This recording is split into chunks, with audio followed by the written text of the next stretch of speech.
Welcome to the Bradford Bulls. I suppose I should start with the undeniable fact that things in life change, none more so than this great club. As a player, I played here for nearly 20 years under its former name of Bradford Northern. In 1995 the club undertook a massive reformation and changed its name to the Bradford Bulls. The rest is a part of modern history. The man sat next to me is Trevor Forster, a man who I've known for a long time. I've known him since I was 8 years old. A long time, eh? Trevor has seen many more changes at this club than I could ever imagine. His span here transcends a lot longer than I could ever know, and we can learn so much from him. He's also the most positive and enthusiastic man I've ever met, and in times when I've been down I've learnt a lot from his wisdom. It's important that young people as well listen to what he has to say, because deep down he has the heart of a 10-year-old. How did you come to settle in Bradford? I came to Bradford in September 1938. I came from South Wales, my hometown of Newport. I was the youngest of 6 children, 3 boys and 3 girls, and I was approached to come and play professional rugby to get paid in September 1938 by Mr. Harry Hornby, who was the managing director of this club. How old were you when you joined the Bradford Northern? I was 22 years of age when I signed in my hometown of Newport, September 1938. Could you tell us what Oslo Stadium was like in the 1930s? It was a lot different to what it is now. The standing room, which was a great part of the stadium, was huge sleepers built upon hash and on the hillside, and you were looking down towards the ground.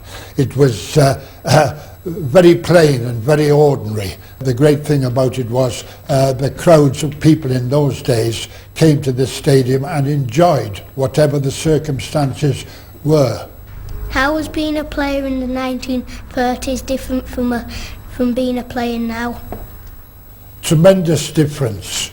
We trained twice a week, on a Tuesday and a Thursday, for 2 hours, and we played our match on a Saturday afternoon. You worked whatever occupation you did, and today, of course, it is full-time training. But in those days you had to keep yourself fit and look after yourself, and it was most important that you give everything you possibly could in your training on those 2 sessions. Could you tell us the things you did during the war? Yes, that was a tremendous part of history in this great country of ours, and as soon as war broke out in 1939, all football, all sport was cancelled, and it took 2 to 3 weeks before everything got organised again for football. So the games were restricted. You weren't allowed to play except when the organisation came together, and it was about a month after war declared when we started playing again, and you played in your own county. We in Bradford and all the teams around Leeds, Batley, etc. played in Yorkshire, and played in Yorkshire only. Those in Lancashire, Wigan, St Helens, Warrington, they played in Lancashire. So there were a Lancashire tournament and a Yorkshire tournament. So it was very, very restrictive because of the war, and everything had to be very well organised because of the situation throughout the world. Were you able to play any rugby during the war? Yes, I was in the forces. I joined the King's Own Yorkshire Light Infantry in April 1940. I was in the army for 6 years altogether, and a lot of football I played during the war all over the country as far as it was possible. I played for the British Army in Scotland, England, Ireland and Wales, and once in France. So besides being a soldier, I was fortunate enough to take part in rugby football, and there were big crowds around during the wartime when things were very, very difficult. And one outstanding feature when I played for the Army was here at Oslo Stadium in 1944. The rugby union players from all the forces, Army, Navy and Air Force, played the rugby league players, Army, Navy and Air Force in 1944, and that was a great, great event. The amateurs and the rugby league players playing against each other. A wonderful game, 15,000 people here, and it was historical. All the great players of rugby union against the great players of rugby league.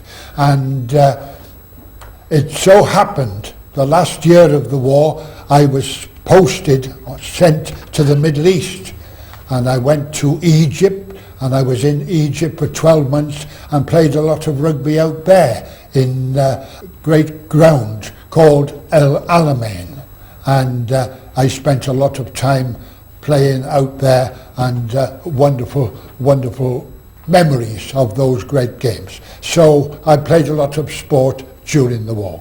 Can you tell us about the Great Britain tour to Australia and New Zealand? Yes, indeed I can. One of the most outstanding memories in my rugby career to go out to Australia and New Zealand in 1946. 6 players from this club, and you know how it was touch and go whether the tournament was on, because we could not find shipping space or airspace, because the transport was wanted for most important things. And we went out to Australia on an aircraft carrier, the HMS Indomitable, and we got to Fremantle and disembarked at Fremantle because the ship was wanted. Great history. Huge crowds, wherever we went, huge crowds. And we were also received marvellously by the people of Australia. Everywhere we went, they took our names and addresses and sent food parcels home to our mums or our wives or whatever. Wasn't that lovely? From everywhere we went, every town, everywhere, we sent a food parcel. When you go out there, you are expected to win the Ashes. That's what you were told when you left this country. Win the Ashes. That's the most important thing. And this particular team of ours, we drew the first test match. 65,000 people at Sydney Cricket Ground, queuing up the night before the match to go into the match. And the match was a draw, 8 points each. And we moved up to Queensland to play there, and we won at Queensland, another great crowd, and then we came back to Sydney and we won quite handsomely. 6 players from this club, as I said before, were in that Great Britain team, and we're the only team to this very day that never lost a match, never lost a test match. We drew 1 and won 2, and that applies today. So we were very happy. We flew on a Sunday from Sydney to New Zealand. And New Zealand, beautiful country, lovely people. We played 1 test match, and you know what? We lost. It was mud and slush and what have you, and we didn't play very well. But we had done the main thing. That was win in Australia. And we came back around the Panama Canal. So we literally went around the world.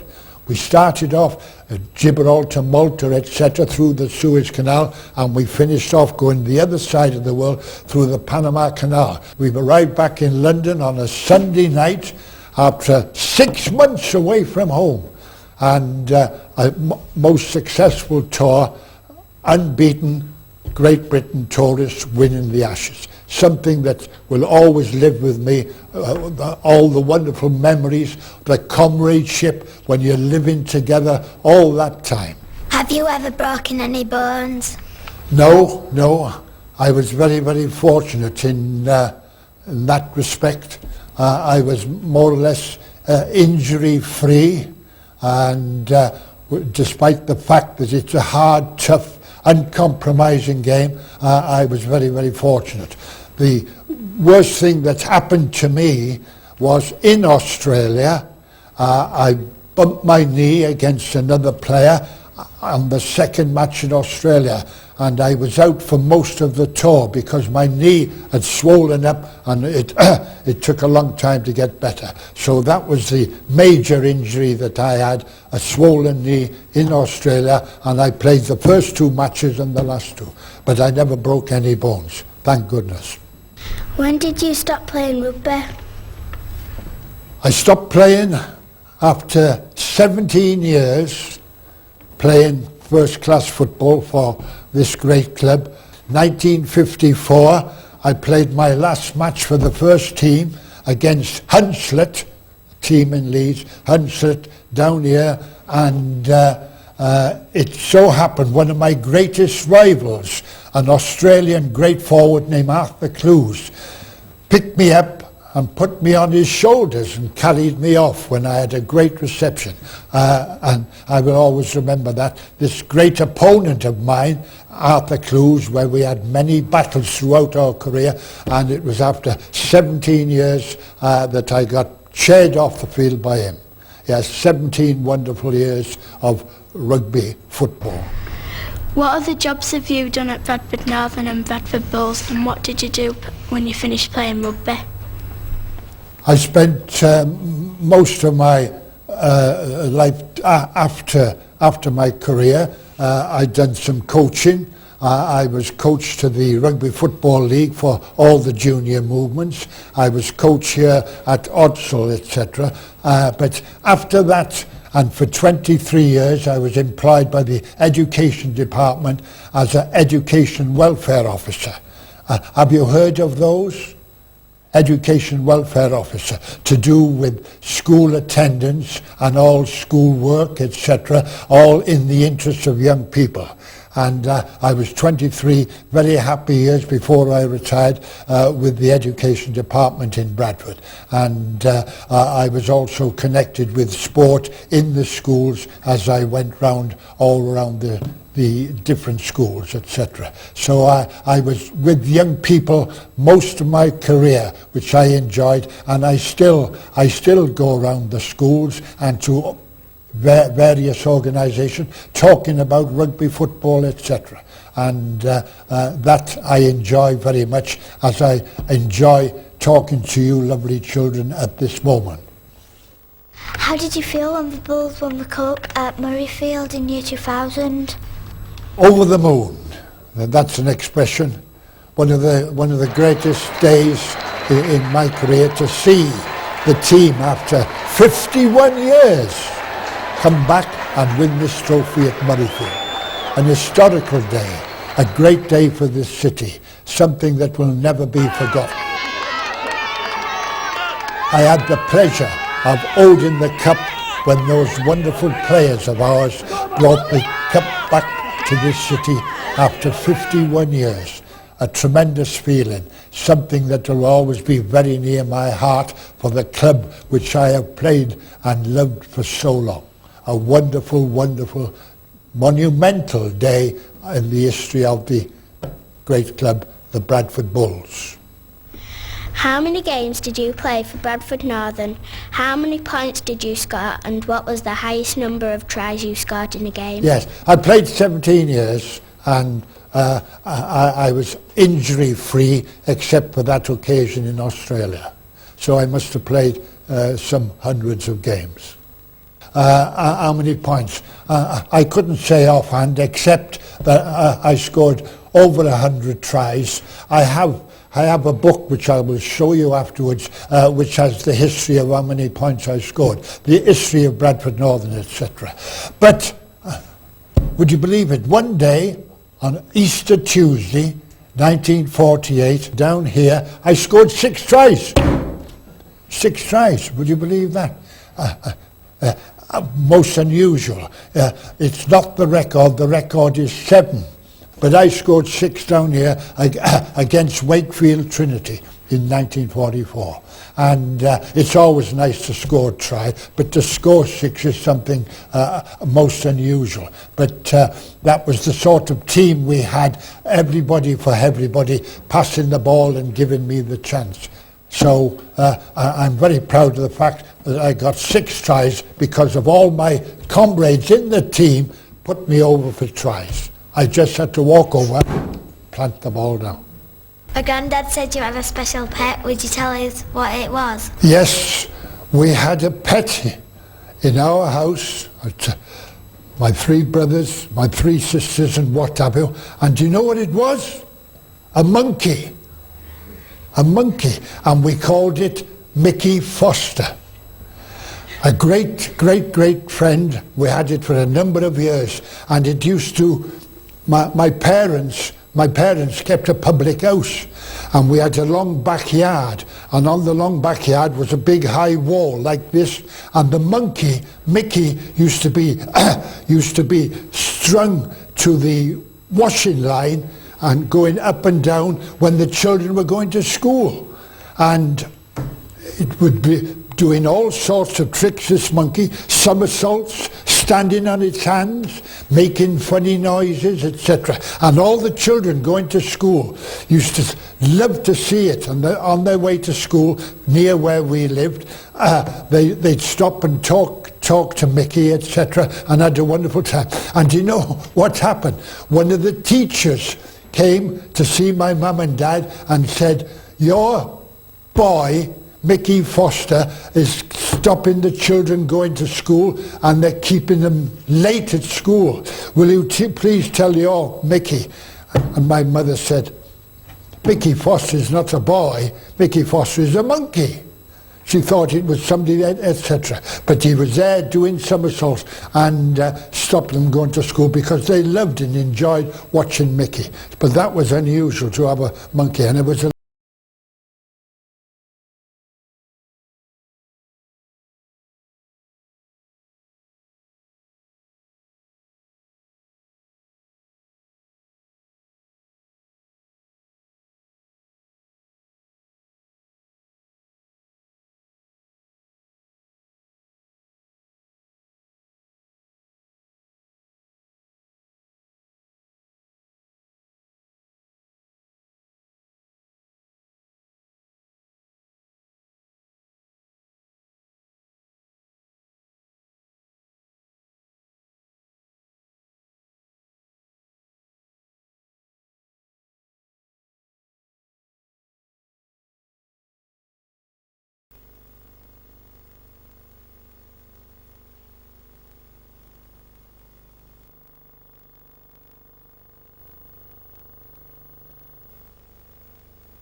Trevor, I played in the Wembley final in '96. You played many years previous in '47, '48 and '49.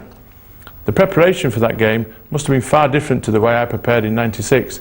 Can you tell me some of the experiences you went through that week and how you actually prepared for the build-up to the game? We were well and truly looked after during the week prior to the final, and one of the important factors was the food that we had. Extra food, something that we hadn't had before. We were well looked after, and one of the outstanding features on the menu was steak and egg. Now that was something which was very, very special in those days, and very, very partial and very, very welcoming to players in that era. On the Friday we went to the Wembley Stadium at 2 o'clock in the afternoon, and lo and behold we walked onto the wonderful stadium and thought, wouldn't it be lovely to have a run out?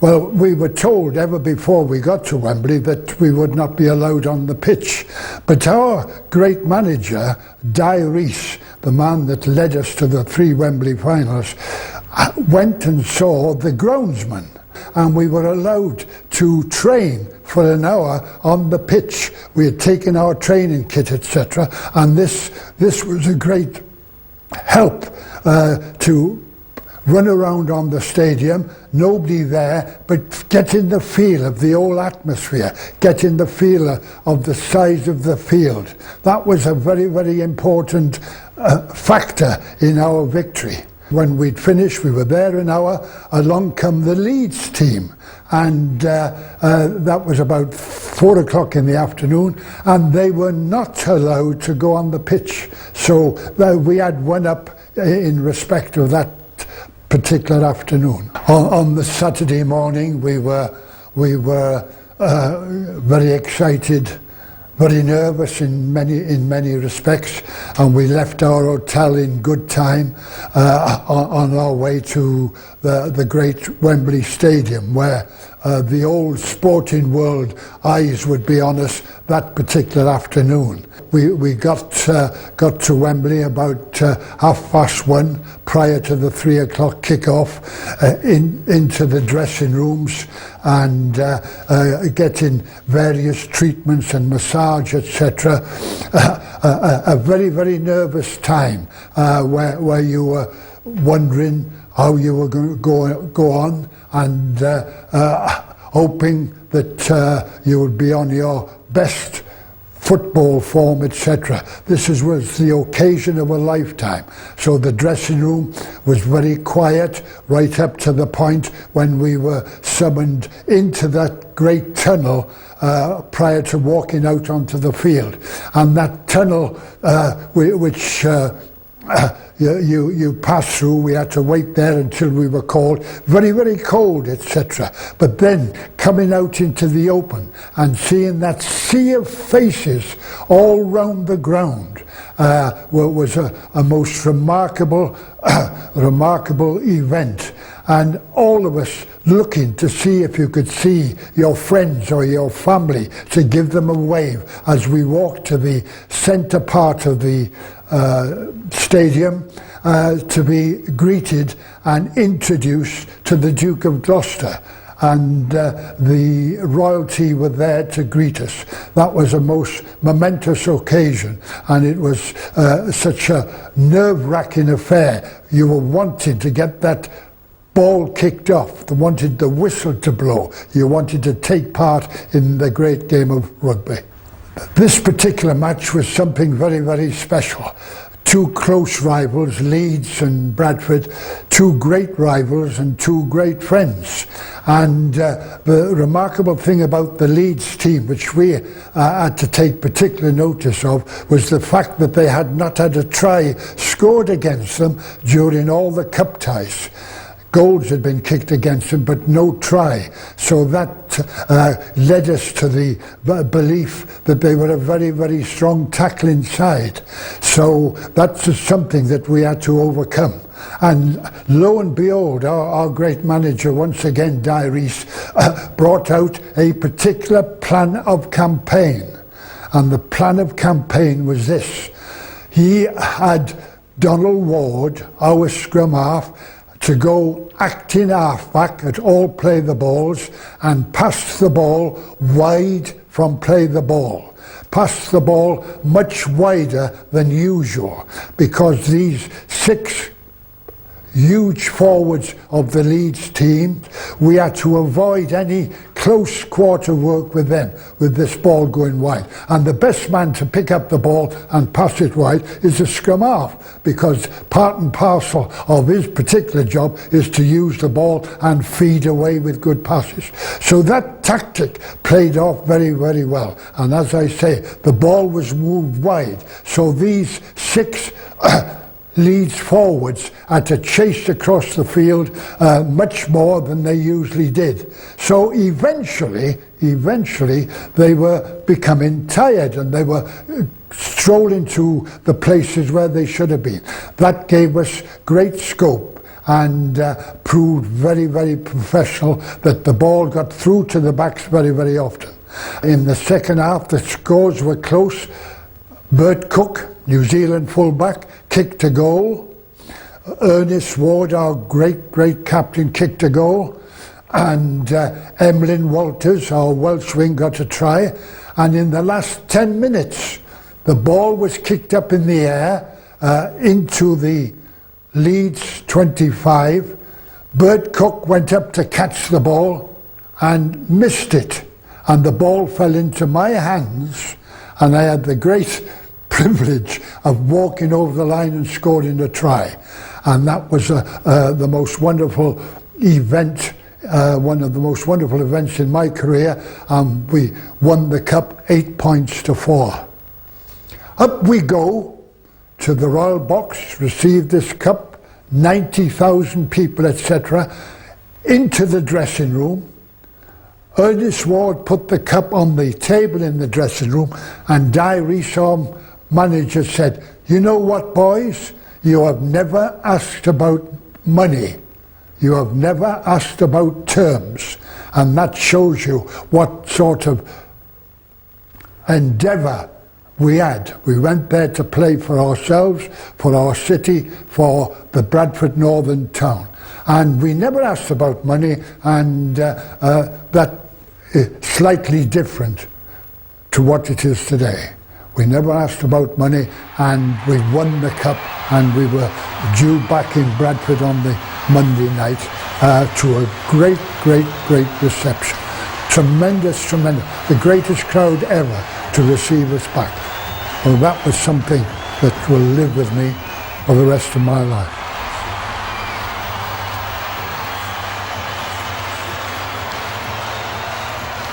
Paul, I often wondered how you prepared for your cup final when you played at Wembley.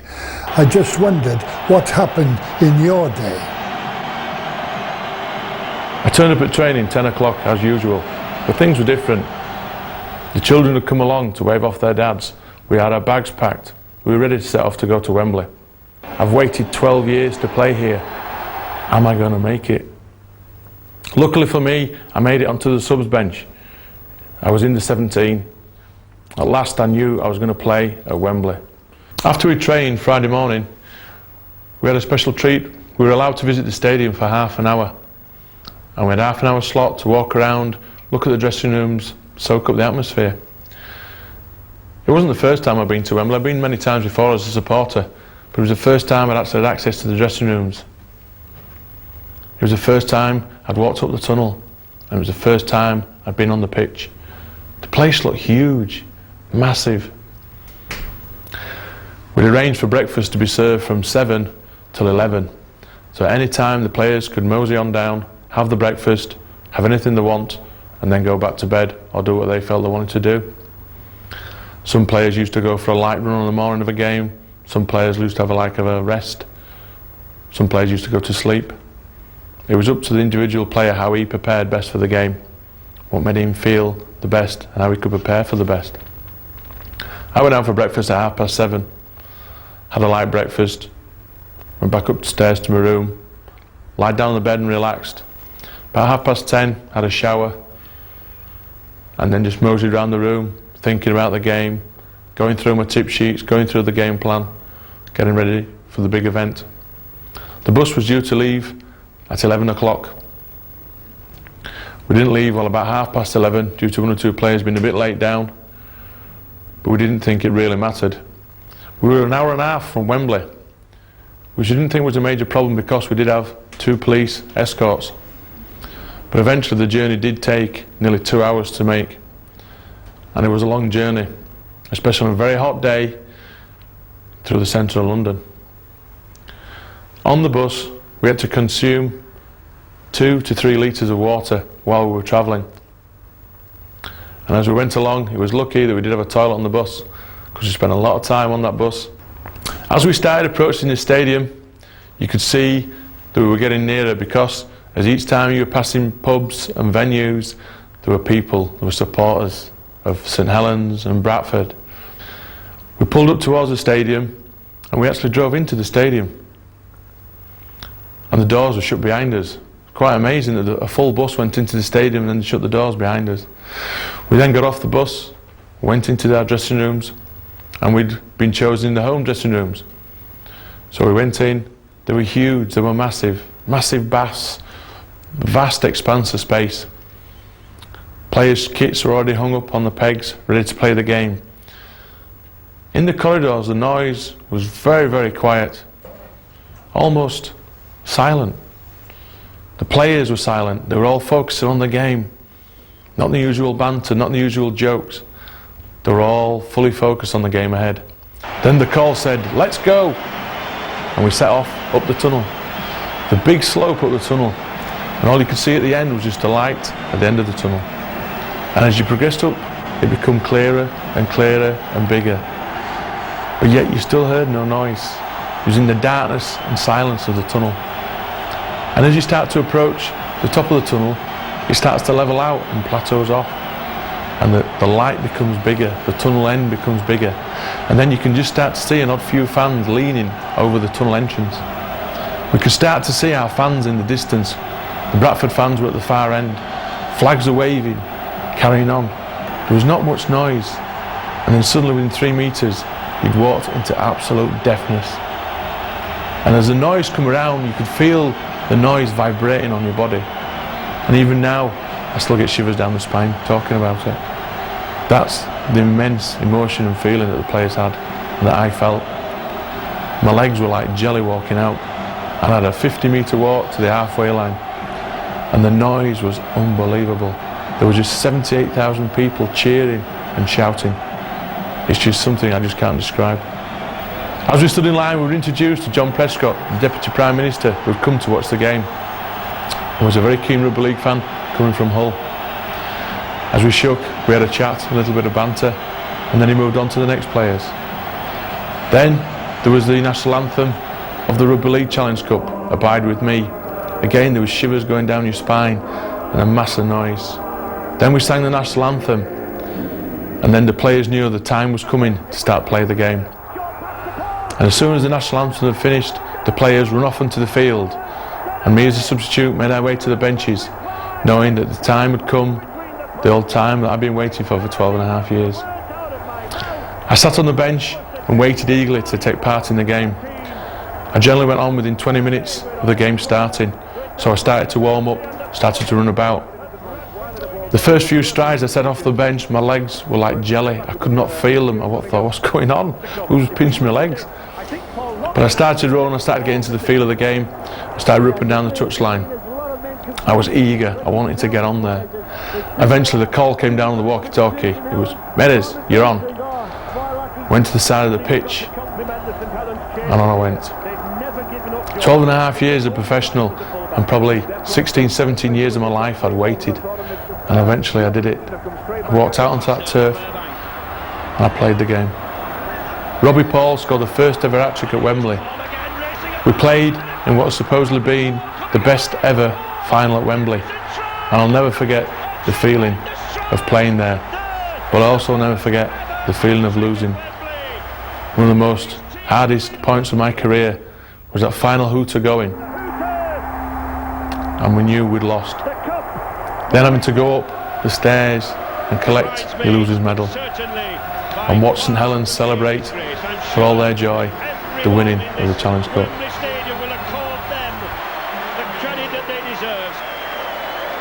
None more so than a player there like Paul Medley, who came on in the second half. Carl Furbank the subs.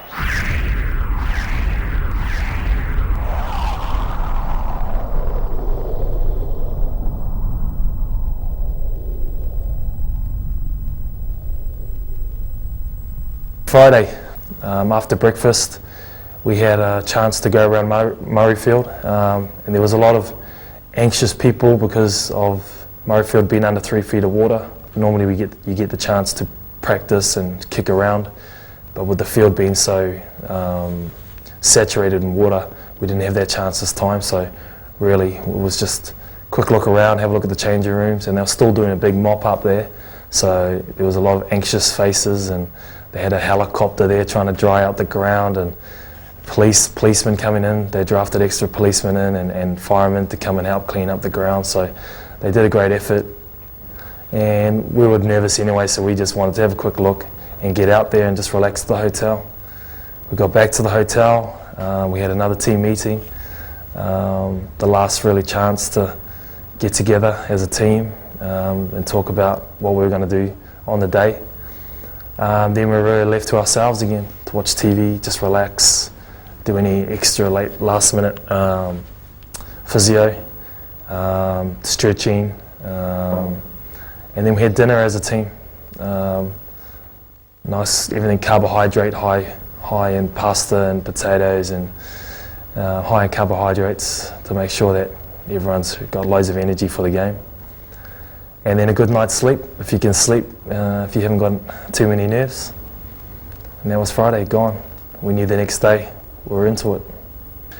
And then came Saturday, the big day. Breakfast again, everyone nervous.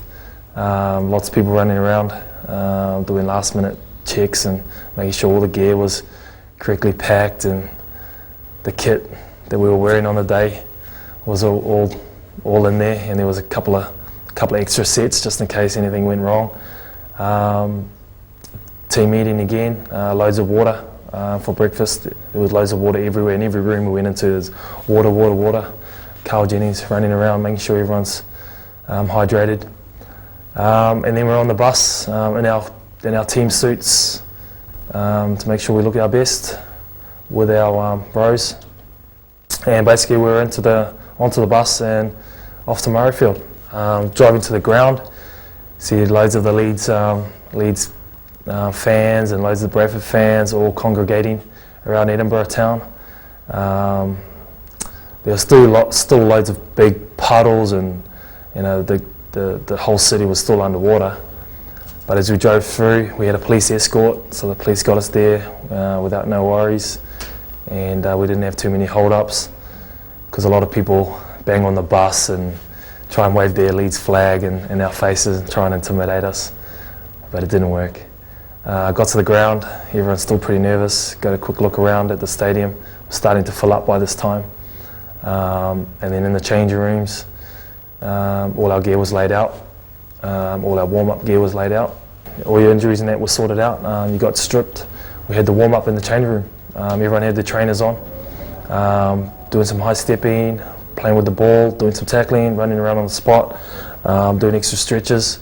It lasted for about 20 minutes, making sure they were really warm, because once we went out onto the field, we had about 15 minutes worth of anthems and meeting dignitaries. So we got all our warm-up done, finished, had our last speech from the coach, lined up with Leeds in the corridor, walked out onto Murrayfield, and just heard this enormous noise. It was just deafening. Lined up, Robbie introduced all the dignitaries to us. They went down one by one, and then we heard the anthems. And the colour of Murrayfield was something you can't explain. It's just once in a lifetime. The noise, the passion. And then we had the whistle for kick-off, and kicked off into the game, and it was just fast and furious. Don't really remember much about it until the full-time whistle, and we were the winners and champions, and it was a hard to explain feeling again, just elation. And after that we had the photos on the field and everyone congratulating us. We walked around thanking all our fans that stayed. And it was a long wait, 51 years, but we finally did it. Then that evening, it was just party time. And we celebrated in a good, typical Bradford style, congratulating all the backroom staff and everyone at the club and all the fans that had made the year and made it possible. We had a dinner that night and then a dance. And then Sunday, we had to come back, so we were up quite early. Few sore heads, few sore bodies, but we'd known we'd done it then, we'd known we'd won. So everyone was really happy. We bussed back from Edinburgh, a long trip, back to Bradford, back to Odsal, collected the cup, and then it was our civic reception down at the Civic Hall in Bradford Town Square, in Centenary Square. So we had the open top bus down into Bradford, which started at Cedar Court and ended up at Centenary Square. But it was fantastic again. It was all the players on top of the bus with the trophy, with a few of the family on top as well. And we took our time in an open top bus with a police escort, and we just saw so many fans on the side of the road cheering us, waving. We had hooters, and everyone was just loads of colourful. Everyone had banners out, and it was just a great experience. And when we came into Centenary Square, it was probably about 8,000 people there to welcome us. Again, we had just so much support. It was fantastic. We had the stage set up, so the players were introduced to the crowd. And we had a few photos, and then we were upstairs meeting the mayor. and really celebrating a good win for the club and a good win for Bradford City. That week was a special week. Loads happened, but it was planned, and if you plan it well and it's planned properly, anything can happen, and we won it, so it was great. Hi, I'm Leon Price. I've heard a lot about how Bradford Northern used to be and how the Bradford Bulls are at present. I hope you enjoyed the video. Remember, run with the Bulls, it's well alright.